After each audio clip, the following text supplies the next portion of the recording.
나오신 모든 성도님들을 주 안에서 환영합니다.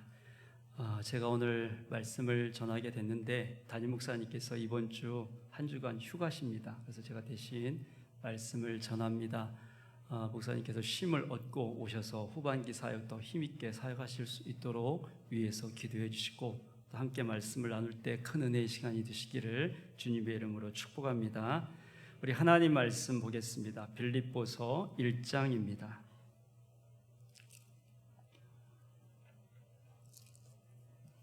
빌립보서 1장 27절부터 30절까지.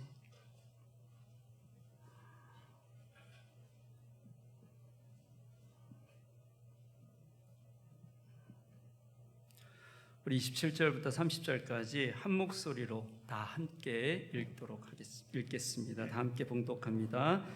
오직 너희는 그리스도의 복음에 합당하게 생활하라. 이는 내가 너희에게 가보나 떠나 있으나 너희가 한 마음으로 서서 한 뜻으로 복음의 신앙을 위하여 협력하는 것과 무슨 일에든지 대적하는 자들 때문에 두려워하지 아니하는 이 일을 듣고자 함이라. 이것이 그들에게는 멸망의 증거요 너희에게는 구원의 증거니 이는 하나님께로부터 난 것이라. 그리스도를 위하여 너희에게 은혜를 주신 것은 다만 그를 믿을 뿐만 아니라 또한 그를 위하여 고난도 받게 하려 하심이라. 너희에게도 그와 같은 싸움이 있으니 너희가 내 안에서 본 바요 이제도 내 안에서 듣는 바니라. 아멘. 빌립보서는 우리가 잘 알고 있는 대로 바울이 빌립보 감옥에 투옥되었을 때 빌립보 교회에 보낸 편지입니다. 오늘 본문 앞의 내용을 요약해서 말씀을 드리면 바울은 먼저 빌립보 교회의 성도와 감독들과 집사들에게 안부 인사를 전합니다. 그리고 그들을 위해서 기도를 하는데 감사의 기도, 또 기쁨의 기도, 소망의 기도를 드립니다. 하나님의 영광과 찬송이 되기를 원합니다. 그들을 향한 그런 소망의 기도를 드려요. 이어서 자신이 좀 투옥이 되었는데 이렇게 투옥된 것으로 감옥에 갇힌 것으로 이 삶이 끝난 것이 아니라 또 하나님의 사역이 끝난 것이 아니라 복음을 전하는 기회가 되었으며 또 어떻게 복음이 전파되었는가를 이렇게 기쁨으로 빌립보 교회 성도들에게 전하고 있습니다. 그리고 마지막으로 제가 자신이 지금 죽음과 삶 사이에서 즉 감옥에 갇혀 있기 때문에 죽음과 삶 사이에서 어떤 마음으로 지금 내가 지내고 있는가, 또 이 죽음과 삶 사이에서 어떤 것이 자신의 삶의 최우선순위가 되는가, 이것을 이야기를 해요. 바울이 밝힌 것은 내가 살든지 죽든지 그리스도가 내 몸에서 존귀하게 되기를 원한다. 이게 그의 최우선의 삶의 우선순위였어요. 그런데 이제 초점을 자기에게서 어디로 돌리는가 하면은 빌립보 교회 성도들에게로 옮겨가면서 이제 빌립보 교회 성도들에게 권면의 말씀을 하기 시작을 합니다. 오늘 본문의 말씀이 첫 번째 권면의 내용입니다. 빌립보 교회는 바울이 환상 속에서 성령의 지시를 받아서 자신은 그곳에 가고자 하는 마음이 없었는데 마게도냐 사람들이 우리에게 환상에 나타나서 우리를 와서 도와달라 이런 지시를 받아서 유대인도 드물고 회당도 없던 마게도냐로 건너가 세운 유럽의 첫 번째 교회입니다. 바울이 빌립보 교회 성도들에게 이 전한 오늘 첫 번째 권면의 핵심의 내용이 무엇인가? 27절 서두에 나와 있습니다. 그 내용은 이렇습니다. 오직 너희는 그리스도 복음에 합당하게 생활해야 한다. 이 말씀을 중심으로 복음에 합당하게 생활하는 것이 무엇인지, 또 복음에 합당하게 삶을 통해서 어떤 결과가 주어지는가, 이것을 말씀해 주고 있습니다. 먼저 본문 전체의 주제인 오직 너희는 그리스도 복음에 합당하게 생활하라, 이 말씀의 의미를 살펴보겠습니다. 27절을 시작하고 있는 단어는 오직이라는 단어예요. 이 오직이라는 말은 어떤 일이 있든지 어떤 상황에서도 라는 이런 뜻을 갖고 있어요. 이런 의미를 담아서 27절 서두를 다시 읽어보면 어떤 일이 있든지 어떤 상황에서도 그리스도의 복음에 합당하게 생활해야 한다. 즉 복음을 중심으로 살아야 한다. 굉장히 강한 겉면이 지금 나오고 있는 거죠. 복음을 따라 살아가는 것이 혹 손해가 될 것 같을지라도 복음을 부인하거나 또 복음을 외면하거나 복음을 회피하지 말고 무슨 일이 있어도 하나님의 백성답게 복음을 따라 살아야 한다라는 것이 이 안에 담겨 있는 의미인 거죠. 이제 여기에서 또 하나 살펴볼 것은 생활하다라는 그런 말입니다. 이 생활하다라는 말을 보면 그냥 이런 정도로 생각할 수 있어요. 아침에 일어나서 저녁에 잠을 들 때까지, 태어나서 죽음을 맞이할 때까지 그냥 일상적으로 우리가 하는 일들을 하면서 지내는 것, 이런 정도의 어떤 인상을 주는 단어입니다. 하지만 성경 원문을 따라서 이 단어를 보면 이런 의미가 있어요. 시민으로서 행동하라. 시민답게 처신해야 한다. 이 뜻이 이 생활하다라는 말에 담겨 있어요. 즉 시민으로서 특권과 권리를 누릴 뿐 아니라 의무와 책임을 다하면서 살아야 한다라는 것이 이 생활하다라는 말에 담겨 있는 말이죠. 매우 다르죠. 그냥 단순히 생활하다라고 했을 때 그냥 뭐 이렇게 지내면 되지라는 이 정도의 수준의 말이 아니라 이겁니다. 그리고 또 합당하다라는 말은 세 개의 뜻이 있는데 무게를 달아보다, 값을 매기다, 어울리다, 이런 뜻이 이 안에 있어요.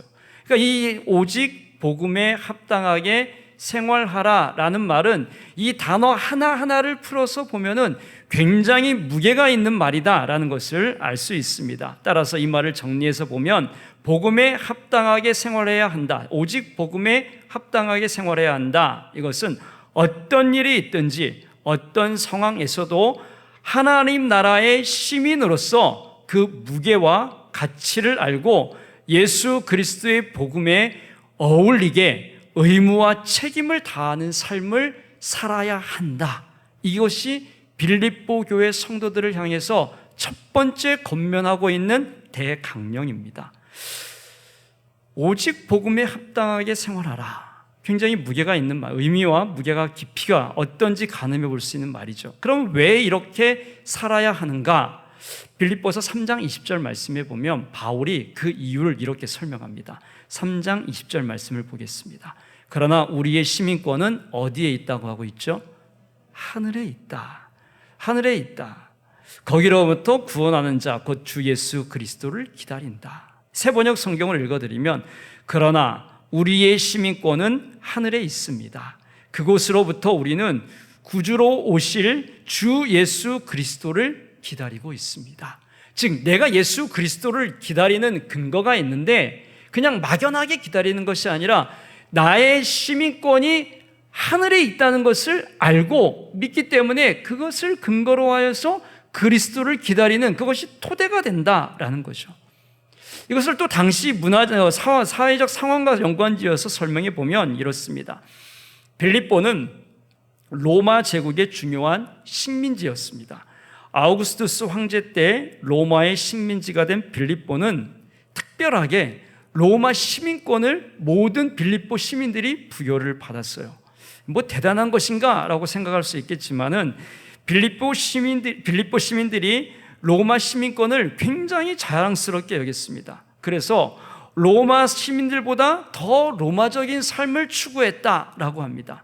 로마의 언어를 사용했고 로마인들처럼 옷을 입고 로마인들처럼 먹고 마시며 로마의 시민으로서 모든 권리를 행사하고 싶어 했습니다. 또 삶의 기준도 로마 제국에 있었습니다. 로마 제국의 법과 문화와 양식을 따라 살면 인생을 가치 있게 만들어주고 품위 있게 해준다, 이렇게 생각을 했던 거죠. 당연하게 이것이 당연한 것은 당시 로마는 전 세계의 중심이었어요. 최강국이었다 이겁니다. 그런 곳에서 특별하게 너희들은 우리가 로마 시민권을 부여해 주겠다. 이 시민권을 딱 가지면 우리가 알 수 있는 것 중에 성경 말씀 중에서 알 수 있는 게 뭐가 있냐면 바울이 신문을 받죠. 그랬을 때 막 그 천부장에게 매를 맞지 않습니까? 그런데 천부장에게 이런 말을 해요. 너가 누군데 로마 시민권을 가진 나한테 이렇게 함부로 대하느냐라고 했을 때 천부장, 1000명의 군사를 가진 대장이 깜짝 놀라요. 깜짝 놀라면서 나는 로마 시민권을 돈 주고 샀는데 너는 로마 시민권을 어떻게 가졌냐 했더니 나는 나면서부터 로마 시민권을 가진 자다, 이렇게 이야기를 해요. 그리고 나서 이 바울이 뭐라고 하냐면 나 너한테 여기에서 재판받고 싶지 않다, 나 로마로 가겠다, 이렇게 이야기를 해요. 지금 바울이 굉장히 대단한 사람이 아니에요. 거기에서 잡혀온 죄수예요. 그런데 로마 시민권을 갖고 있다고 딱 밝히면서 나 여기에서 재판 못 받아, 그러니까 나를 로마로 데려가, 이렇게 이야기를 해요. 그랬을 때 어떤 일이 일어나는가? 로마로 정말 데리고 가요. 그리고 로마로 데려가기 전에 바울을 죽이려고 하는 사람들이 한 40여 명 정도가 된다고 했을 때 이 바울이 여기서 죽으면 어떻게 되는가? 시민권자가 자기가 보호를 하지 못했기 때문에 죽음을 당하면 어떤 일을 겪냐면 자기 자리가 위태로워지는 거예요. 한낱 죄인 정도밖에 안 되는 로마 시민권자를 그가 죽었다라면 큰일 나는 거죠. 그랬을 때 280명 엄청나게 많은 군사들을 동원해서 그를 로마로 압송하기 시작을 합니다. 이게 로마 시민권을 가진 위력이었어요. 그런데 빌립보는 식민지였습니다. 한낱 식민지에 불과했어요. 물론 로마에게 기여한 일들도 있어요. 군사 요충지로서 여러 가지 군사적인 어떤 도움을 주기도 했죠. 그런데 그것 때문에, 그 일 때문에 지금 시민권을 부여받은 거예요. 얼마나 이게 자랑스러웠겠습니까? 굉장한 어떤 특권을 얻은 거죠. 이들도 바울처럼 여기에서 이렇게 지내다가 나 로마에 가서 이렇게 하겠다라고 하면은 그 말을 또 들어줘야 되는 그런 특권을 가진 그런 위치에 있었던 거죠. 굉장한 보호, 그리고 안전, 평화, 이런 것들을 누릴 수 있는 이 권한이 로마 시민권이었던 겁니다. 이런 분위기 가운데 살고 있는 빌립보 교회 성도들을 향해서 바울이 지금 뭐라고 이야기하냐면 너희들 빌립보에 살고 있다, 하지만 로마 시민권자로서 그 대단한 권세를 누리고 있는데 그것보다 더 중요한 게 있다. 우리는 하늘의 시민권을 가진 자이다.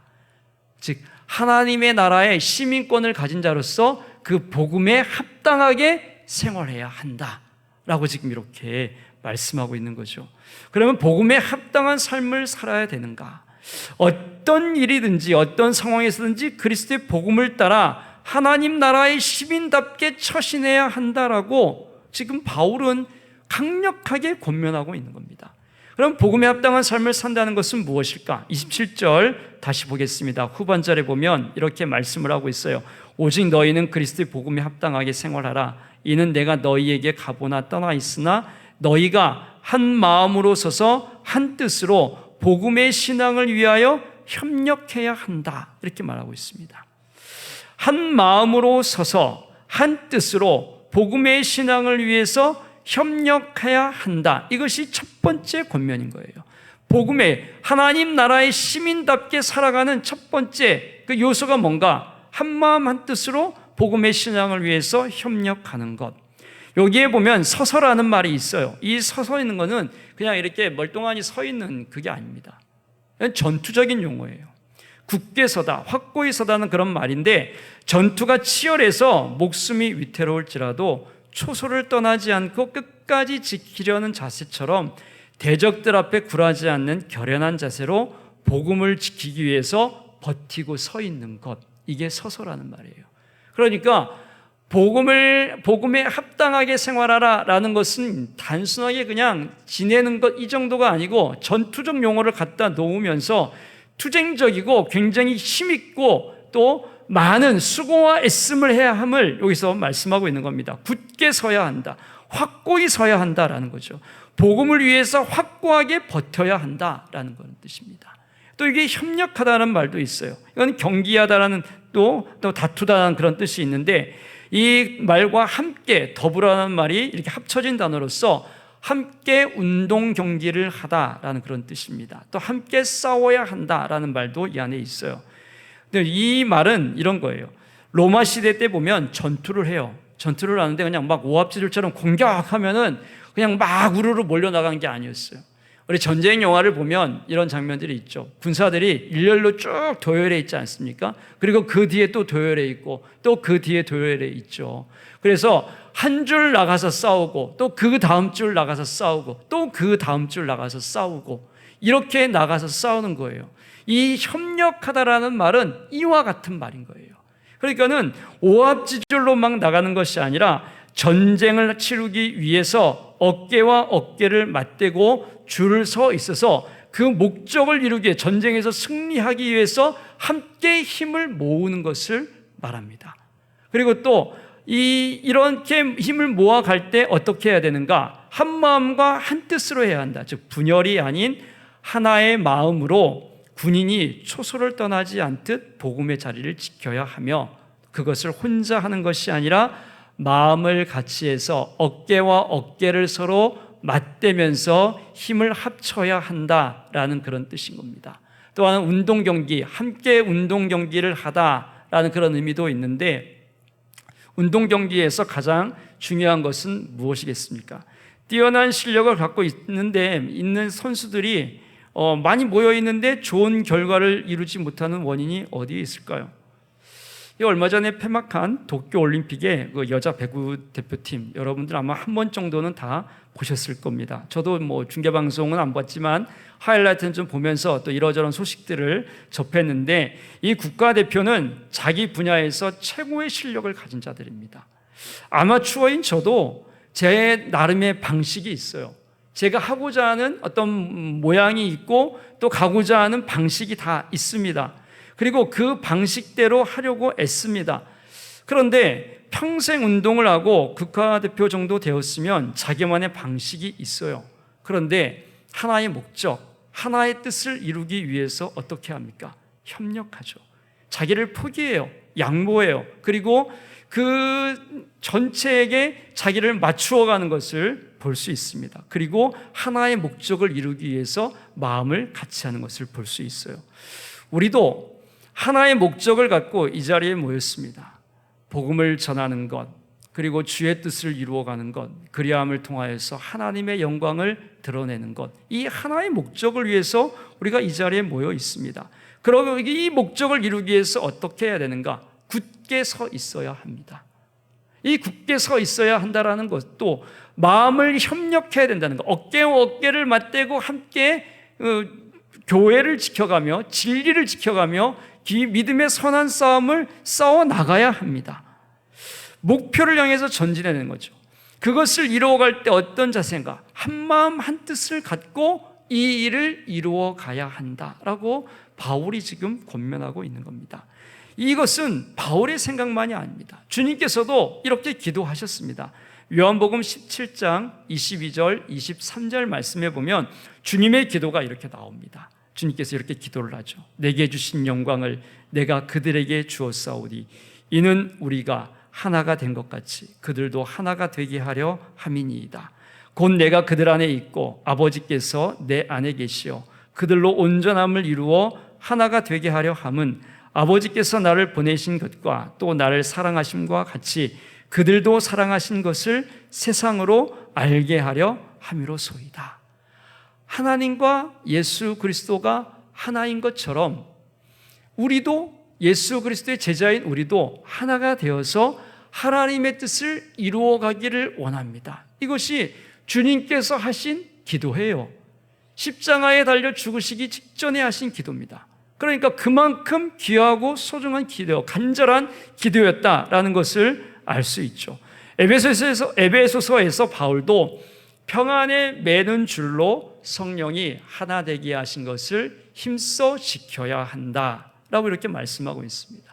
신앙을 위해서 연합하고 하나 되고 협력하는 것은 그리스도 복음에 합당한 삶의 첫 번째 모습이다라는 것을 바울이 지금 알려주고 있는 겁니다. 하나님의 말씀을 중심으로 그 말씀을 따라서 이루어가는 삶과 교회가 되기를 마음을 다해 서로 협력하는 것, 이것이 복음에 합당한 삶이다라는 거죠. 이것은 경쟁하고 다투고 쪼개지는 이 세상과 정반대의 모습입니다.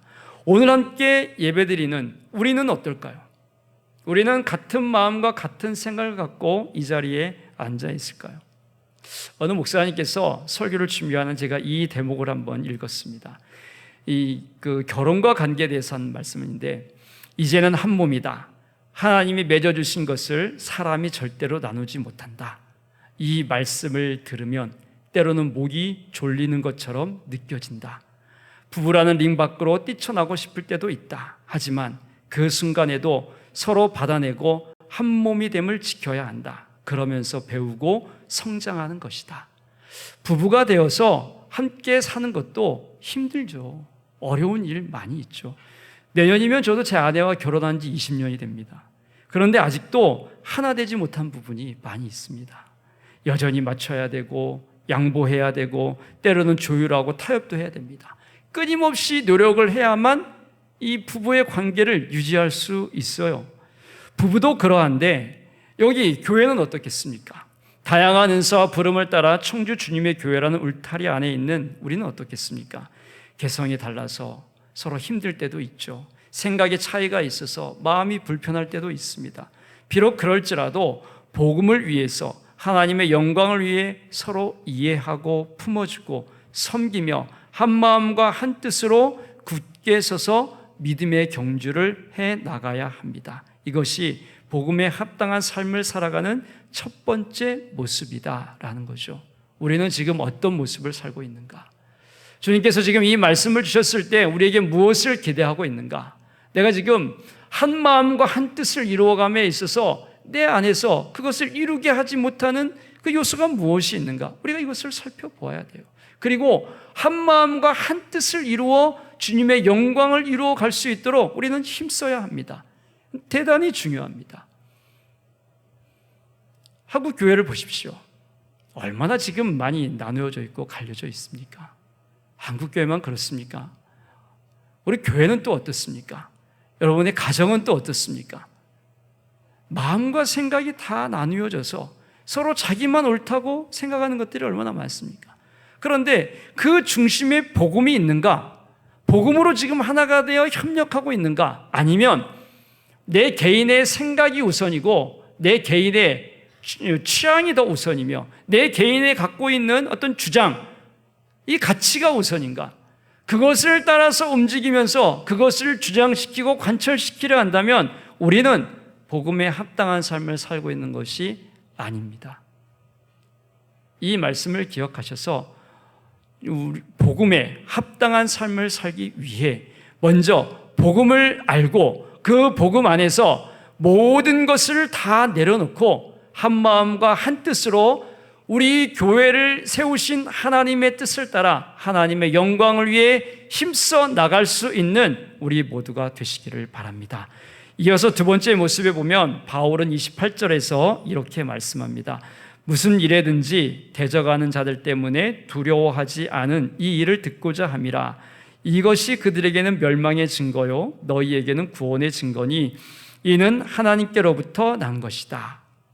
28절에서 우리에게 알려주는 것은 복음에 합당하게 생활하면 누가 있는가, 어떤 결과가 있는가, 누가 지금 나서는가라는 것을 알려주고 있어요. 여기에 보면 대적하는 자가 있다라고 합니다.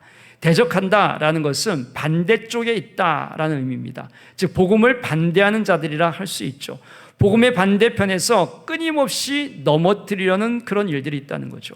바울 당시에는 율법주의자들이 있었어요. 복음을 전하면 그건 율법에 맞지 않다. 율법과 틀리는 일이다. 너는 율법을 어기고 있다 하면서 바울을 자꾸 대적하는 그런 일들이 있었어요. 또 하나는 마귀입니다. 마귀는 영적인 경주를 포기하게 만들기 위해서 때로는 여우처럼 교묘하게, 때로는 우는 사자처럼 강포하게 위협합니다. 쉼이 없습니다. 힘들어하지도 않습니다. 넘어진 자들에게는 관심을 두지 않고 늘 새로운 목표를 향해 끊임없이 전진하는 것이 마귀, 대적자입니다. 그런데 바울은 뭐라고 말하는가? 이러한 대적자를 두려워하지 말아라. 그리고 복음을 따라 살아가는 그 소식이 들려지기를 원한다. 대적자들의 유혹과 위협 가운데서도 그것을 두려워하지 말고 복음으로 당당하게 맞서 싸운다는 그런 소식이 너희에게로부터 들려오기를 원한다. 이렇게 지금 말씀하고 있는 거예요. 그러고 보면 복음에 합당한 삶을 살아가려고 노력하면 할수록 교묘하고 때로는 광포한 대적자들의 방해와 공격이 끊임없이 이어진다라는 것을 알 수 있습니다. 비록 그럴지라도 운동선수가 경기를 하다가 상대가 너무 강하다, 내가 해봐도 소용이 없겠다, 그냥 일찌감치 포기해버리자, 이런 태도를 갖지 않아야 된다는 거예요. 끝까지 우리의 대장 되시는 예수 그리스도를 의지하고 나아가야 된다는 거죠. 대적자가 때로는 물질로 다가올 수도 있습니다. 쾌락과 향락의 옷을 입고 다가올 수도 있습니다. 권력과 광포로 무장해서 공격할 수도 있습니다.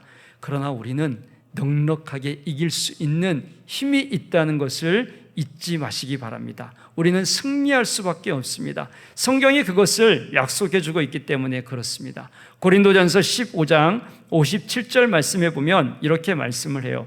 우리 주 예수 그리스도로 말미암아 우리에게 승리를 주시는 하나님께 감사한다. 우리를 승리케 하신다라는 거죠. 요한복음 16장 33절 말씀 우리 함께 읽어보도록 하겠습니다. 다 함께 읽겠습니다. 이것을 너희에게 이르는 것은 너희로 내 안에서 평안을 누리게 하려 함이라. 세상에서는 너희가 환난을 당하나 담대하라. 내가 세상을 이기었노라. 아멘. 예수 그리스도께서 세상을 이기셨다라고 말씀하고 있습니다. 이제 우리가 해야 할 것은 분명합니다. 복음에 합당한 생활을 할 때 대적자의 공격을 이상하게 여기지 마십시오.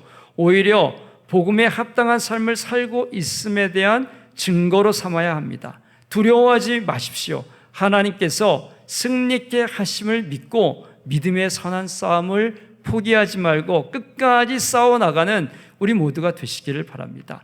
달려갈 길을 다 갈 때까지 절대로 포기하지 마십시오. 하나님께서 감당할 힘과 은혜와 지혜를 주심을 믿고 전진하는 그런 삶을 사시기를 바랍니다. 이것이 복음에 합당한 삶을 사는 것, 생활을 하는 두 번째 모습이다라는 거죠. 자, 그러면 한마음 한뜻으로 굳게 서서 복음을 위해서 협력하고 또 대적자가 올지라도 두려워하지 않고 주님께서 우리를 승리케 하신다니 그것을 믿고 믿음의 선한 싸움을 끝까지 싸우고 나아갔을 때 어떤 결과가 주어져야 하는가라는 거죠. 어떤 결과가 주어져야 할까요? 어떤 일을 하면 기대하는 바가 있습니다. 이것이 내가 이 일에 정말 합당하게 행동을 한다 그러면 그에 걸맞는 대가가 주어지는 것을 자연스럽게 기대를 합니다. 복음을 따라 살면 또 하나님의 말씀에 따라 순종을 하면 하나님께서 이런 복과 은혜를 주시지 않겠는가? 아마 여러분 나름대로의 그림을 그려놓고 있을 겁니다. 그런데 오늘 본문은 어떻게 말씀하고 있는가 하면은 29절 말씀에 보면 그리스도를 위하여 너희에게 은혜를 주신 것은 다만 그를 믿을 뿐 아니라 또한 그를 위하여 뭘 받게 되어 있다고 되어 있죠? 고난을 받게 되어 있다. 이렇게 말씀합니다. 영광이 아니라 고난이라고 합니다. 이상하지 않습니까? 아니, 복음에 합당하게 살면 하나님께서 그에 걸맞는 어떤 삶의 결과들을 주셔야 되는데 오히려 고난을 주신다고 합니다. 저 이 말씀을 묵상하면서 굉장히 불편했어요. 왜냐하면 저는 고난이라는 걸 별로 안 좋아하거든요. 아픈 거를 별로 좋아하지 않습니다. 제가 아내하고 이제 결혼하기 전에 연애를 하러 가는데 아내가 어느 날 저한테 어디를 좀 같이 가재요. 그래서 따라갔죠. 아내가 가자니 여자친구가 가자는데 안 따라가면 안 되잖아요. 갔더니 어디를 데려갔냐면 헌혈하는 데를 데려간 거예요. 제가 아니 데이트하러 가려면 좋은 데를 가지 무슨 피를 뽑는 데 오냐고 제가 얘기를 했더니 헌혈을 같이 하자는 거예요. 그래서 나 헌혈 못한다. 나는 주사를 못 맞는다. 주사 맞는 게 얼마나 무서운 일인데 그걸 주사를 맞는다고 하냐. 나는 그거 못한다. 그래서 옆에 앉아 있었어요. 그냥. 제 아내가 저한테 말하기를 뭐라고 했냐면 아니 피는 내가 뽑고 있는데 왜 당신이 땀을 흘리고 있냐고 그러더라고요. 얼마 전에 백신 맞았는데 얼마나 긴장을 했는지 모릅니다. 몇 년 만에 주사를 맞았는데 그게 얼마나 아프던지요. 그래서 제 아내한테 이런 말을 했어요. 너는 일제시대 때 태어나지 않은 것에 대해 너무 감사하다.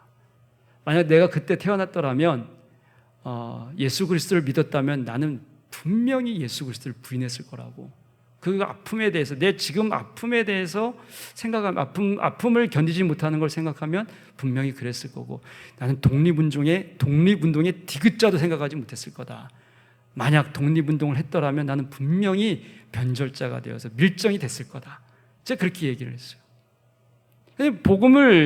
복음에 따라서 합당하게 살았으면 어떤 좀 평안하고 기쁜 게 주어져야 되는데 고난이다 이렇게 지금 이야기하거든요. 불편하죠. 저한테서 좀 불편한 겁니다. 그런데 이것은 어떻게 보면 굉장히 자연스러운 결과입니다. 예수님께서는 요한복음 15장 18절 19절에서 이렇게 말씀을 하셨거든요.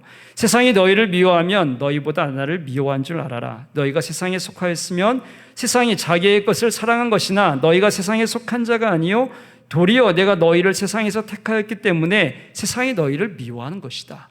복음에 합당하게 생활을 하면 자연스럽게 이런 결과가 온다는 거죠. 사도행전 5장 41절에서도 사도들은 이렇게 이야기를 해요. 능욕받는 일에 대해서 예수 그리스도의 이름을 위해서 능욕받는 일에 합당한 자로 여김을 기뻐하며 공회 앞에 떠났다. 디모데후서 3장 12절 말씀에 보면 무릇 그리스도 예수 안에서 경건하게 살고자 하는 자는 박해를 받는다. 이렇게 말해요. 근데 이걸로 딱 끝나는 게 아니라 고난 뒤에 또 뭐가 찾아오는가? 로마서 8장 18절 말씀에 보면 생각하건대 현재의 고난은 우리에게 나타날 영광과 비교할 수 없다. 이 고난으로 끝이 아니라 이거죠. 복음에 합당한 삶을 살면 고난이 오는데 그것으로 딱 끝나는 게 아니라 앞서 말씀드렸듯이 대적한 자를 이길 수 있는 하나님께서 힘도 주시고 그 가운데에서 승리케 하심을 통하여서 비교할 수 없는 영광 가운데 들어가는 은혜를 우리에게 주신다라고 약속해 주고 있는 겁니다. 고린도후서 4장 17절 말씀에서도 우리가 잠시 받는 환난이 경한 것이 지극히 크고 영원한 영광에 중한 것을 우리에게 이루게 함이다 라고 이렇게 말씀하고 있습니다. 세상은 나를 따르면 성공한다 이렇게 말하지만 복음은 그렇게 말하지 않습니다. 오히려 미움을 받고 고난을 받는다. 그리고 그것이 특권이라고 합니다. 아무나 들어올 수 있는 길이 아니고 오직 하나님의 선택과 은혜로만 누릴 수 있는 길이기 때문에 그런 거죠. 하지만 오늘 우리의 현실은 정반대의 길로 가고 있습니다. 복음과 어울리지 않는 삶, 아니 복음을 따르지 않는 삶으로 인해 어쩌면 우리는 지금 조롱과 무시를 당하고 있는 것입니다. 이것이 오늘 우리가 처하고 있는 현실인 거죠. 이런 현실을 우리가 보면서 단순히 하나님을 믿고 은혜를 누리고 복을 받고 잘 되고 이런 쪽에만 너무 관심을 갖지 마십시오. 바울은 지금 로마 시민권을 갖고 그 특권을 누리고 있는 빌립보 교회 성도들에게 그게 전부가 아니다. 하늘의 시민권을 가진 자로서 복음에 합당하게 생활을 해야 되고 고난받는 것을 두려워하지 말고 그것을 특권으로 여기면서 복음을 붙잡고 굳게 서서 하나님의 나라와 영광을 위해서 서로 협력하고 힘써 살아가야 된다. 이것이 지금 너희가 두 발을 딛고 있는 이 세상 가운데에서 너희가 해야 할 일이다. 이렇게 말씀하고 있는 겁니다. 이 권면의 말씀은 오늘 우리에게도 해당되는 말씀인 겁니다. 특별히 지금 이 시대적인 상황 가운데에서 오늘 꼭 우리에게 필요한 말씀이 바로 이것이지 않을까 생각됩니다. 사랑하는 성도 여러분, 우리가 예수 그리스도를 믿고 하나님의 자녀가 되어 또 그리스도의 제자가 되어 사는 것은 단순히 마치 어떤 사교놀이 하듯 그런 정도의 삶이 아니라는 것을 기억하시고 오늘 이 말씀을 기억하셔서 우리에게 주어진 삶의 터전, 일터에서든지 가정에서든지 학교에서든지 복음에 합당한 생활을 하여서 하나님께서 왕되심을 선포하는 그런 삶을 살아가는 우리 모두가 되시기를 바랍니다. 한마음 한뜻으로 함께 협력하십시오. 결코 우리끼리 분열되지 않도록 서로 사랑하고 섬기고 이해하며 포용하십시오. 필요하면 때론 책망을 할 수도 있고 꾸짖고 타이르면서 복음의 길을 걸어갈 수 있도록 이끌어 주시기를 바랍니다. 대적자들이 올지라도 우리를 반드시 승리케 하시는 하나님을 의지하면서 믿음으로 전진하시기 바랍니다. 고난이 있을지라도 그것이 끝이 아닙니다. 하나님께서 우리에게 영광 가운데 거하게 하신다고 약속해 주셨습니다. 이 말씀 기억하시면서 하나님의 나라와 영광을 위해 힘써 살아가시고 복음에 합당한 삶을 통하여서 하나님의 기쁨이 되는 우리 모두가 되시기를 주의 이름으로 축원합니다. 기도하시겠습니다. 하나님 우리 아버지, 오늘 말씀을 통해서 우리가 어떤 삶을 살아야 하는가를 교훈받게 해주셔서 감사를 드립니다. 바울이 빌립보 교회 성도들을 향해서 복음에 합당한 삶을 살아야 한다. 비록 그것이 힘들고 어려울지라도, 대적자가 있을지라도, 고난을 겪을지라도 우리가 마땅히 겪어야 할 바이고 마땅히 해야 할 바이다 라고 말씀해주고 있듯, 우리도 이 말씀을 따라서 복음에 합당한 삶을 살아냄을 통하여서 하나님의 영광을 이루어가는 우리의 삶이 될 수 있도록 인도하여 주시옵소서. 우리에게 믿음을 더하여 주시고 복음을 따라 복음에 걸맞는 삶으로 하나님의 말씀이 진리임을 증명해내는 우리 모두가 될 수 있도록 주님 은혜 위에 은혜를 더하여 주시옵소서. 이 귀한 시간 나와 예배하는 모든 성도들의 마음 가운데 하나님의 귀한 은혜와 평강으로 함께 하시고 우리 성도들의 삶을 지켜주시며 위험하고 다급한 일 생기지 않도록 하나님께서 늘 붙들어 주시고 그 안에서 주의 영광을 드러내는 우리 모두가 되게 하여 주옵소서. 이제는 교회의 머리가 되시는 우리 구주 예수 그리스도의 은혜와 하나님 아버지의 크고 놀라우신 사랑과 성령 하나님의 위로 교통하심이 복음에 합당한 삶을 살아 하나님의 말씀이 진리임을 증명해내고 그 안에서 하나님의 기쁨이 되고 하나님의 영광이 되겠노라고 다짐하는 우리 모든 성도들의 삶 위에, 저들의 머리 위에, 저들의 가정과 삶 위에 지금부터 영원토록 함께 하시기를 축원하옵나이다. 아멘.